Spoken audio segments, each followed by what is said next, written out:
My name is Lara. I'm 9 years old. Today I'm going to say about the situation of Manipur. Today we are not standing here just to speak. We are standing here to ask questions. We are not here just as a sound. We are here as a voice of Manipur. Our hearts are full of pain. Why innocent children have been killed? Why are innocent children being killed? They are just like me. They had dreams.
Government, if they cannot protect us, then who will?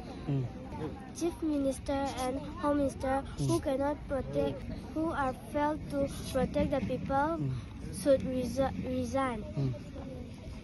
We are children. We don't want fear. We want peace. We want safety. We want to live. Mr. Prime Minister Narendra Modi, where is your humanity? Is this your Viksit Bharat?